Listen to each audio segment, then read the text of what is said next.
So welcome to this week's episode of Leadership Soundbites with RokoM and Michelle. And this week, we're going to be talking about the power of silence.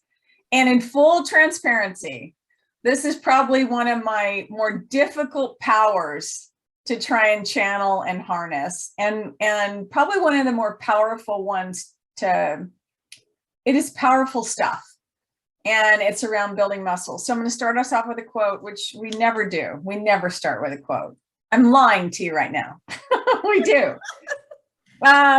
So here's one of them is the quieter you become, the more you can hear.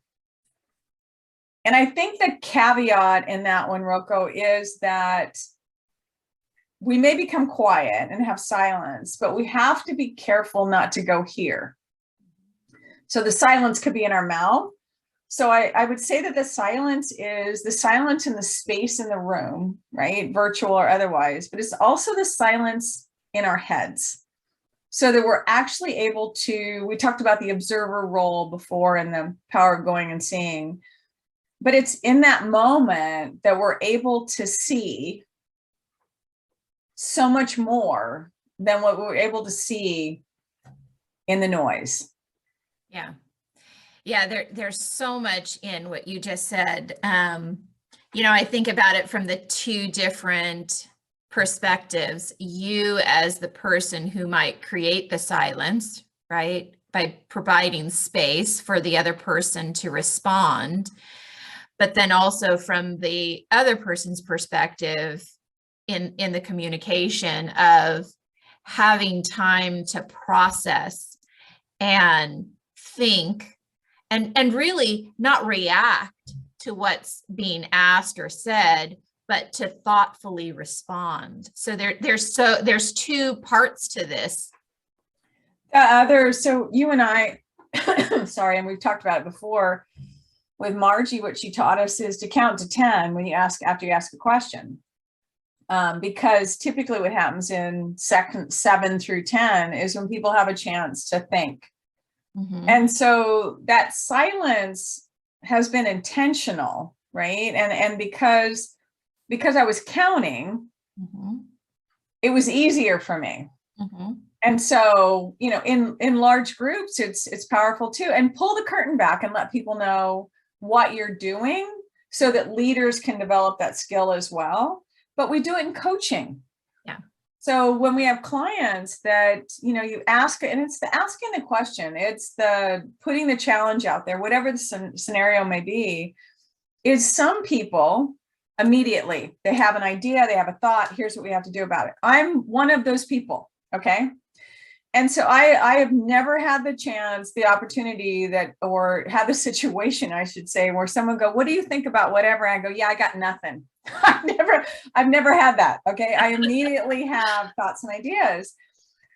But you talked earlier about silence being a sign of and showing respect. Mm-hmm. Because I think in that moment, for me, is to sit back and not be the first one out of the gate with a thought, but be respectful to other people and create that silence so they can step in with their thoughts. Yeah. It's funny because when we first started that A3 thinking class and were asked by Margie, hey, create this space and count to 10. Afterwards, when I was in meetings, people would ask a question and they would immediately move on because they didn't hear a response. Mm-hmm. And it was like my eyes all of a sudden got open. It was like, how disrespectful mm-hmm.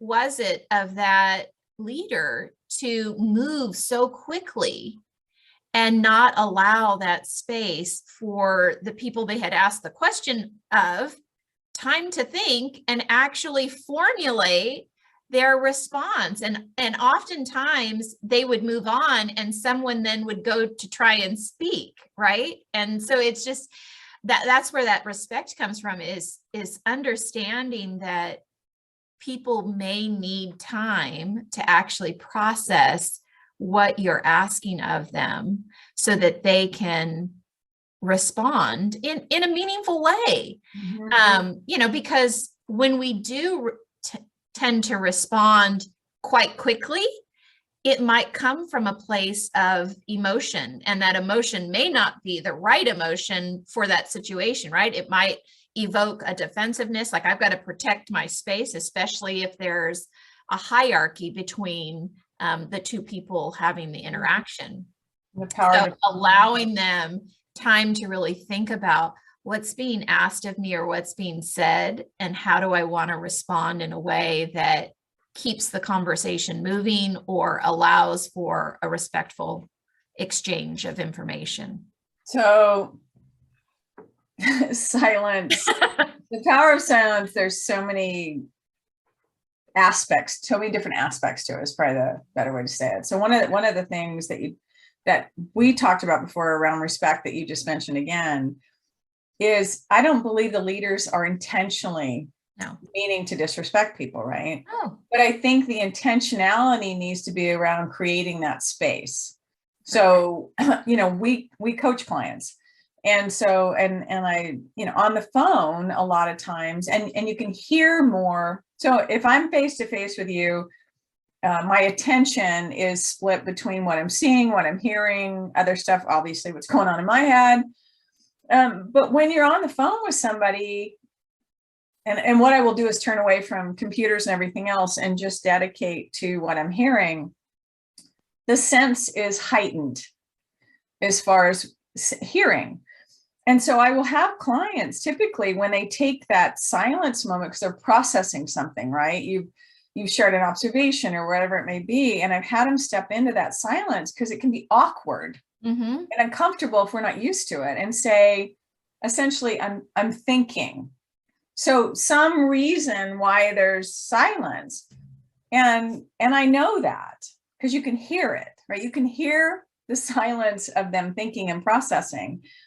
And that is the respectful place to give somebody the time to process. And I think it's the time, because I remember Lori Kosart talked about leaders are in such a hurry.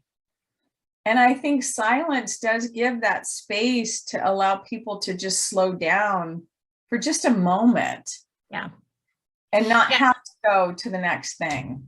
Yeah. And I know offline we didn't talk about this, but as you were saying that, what was coming to mind is when we were going through our coaching program, it is uncomfortable to create that silence. And one of the things that I learned to do, and it was through Lori's coaching and some of the other instructors in that coaching program, was use that time to use your other senses, especially your eyes. What are you seeing from the person that you're coaching or communicating with at that moment?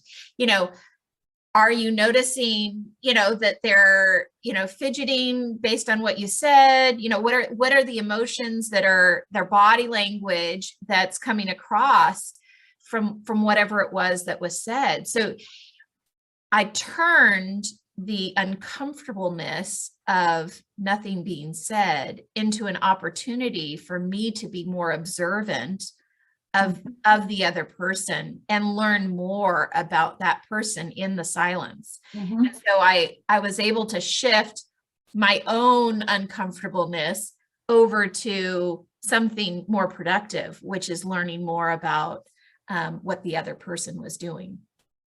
It's so it's interesting because once we step in and break that silence, right, it breaks the thought process and the thinking of where they may be. But to your other point is, we can see, is there tension? Are there sighing? Is there whatever? And when you're in front of let's say you're in front of a large room and you're in a group meeting and you lob something out there, we tend to, I'm not going to say we tend to, there can be a tendency to your point, move people through to the next thing. And I'm going to go back to, you're going to spend the time somewhere. Spend it in that silence. Allow people that moment to process and not lose the thoughts or the continuity to whatever's happening in that moment. And just surface the stories that you may be telling yourself. I don't have time for this. We don't have time for someone. You do. You do. And I'm thinking back to Lori again, right? Because it's like the dishes, or when she went to go fill up her car, it was literally 2 minutes. Okay. You do have the time. Yes. So practice it, build that muscle. Yes. And when you were saying that, you had another quote. Oh, yeah, I do. And I think it hits that on the head. So that nail on the head. Yeah. The nail on the head. So this is the other one. And I love it. And there's a lot of silent ones that took you into a different, like, meditation kind of silence. But this other one, you're right. I think it speaks to it. Silence isn't empty. It's full of answers. And it's true. Maybe when we come from that place that it is full of answers, these are where the answers exist, is in that silence. Maybe we'll allow it to breathe. Yes. I love that. That's my takeaway today. That, there are answers in the silence. I agree. So mine is, be honest with yourself about where you are in allowing that space, and be intentional. Like I said, it was a super hard thing for me, and it's still an intentional thing that I have to just relax and focus and allow it to happen. So whether you start off counting to 10 or whatever that may be, give it the opportunity to breathe and live, and see what else comes out of the silence, because there is power in it. Yes. So this has been RokoM Michele with this week's episode of Leadership Soundbites, the power of silence. And please like, share, and subscribe. We look forward to next time, and enjoy your day. Thank you. Bye-bye. Oh.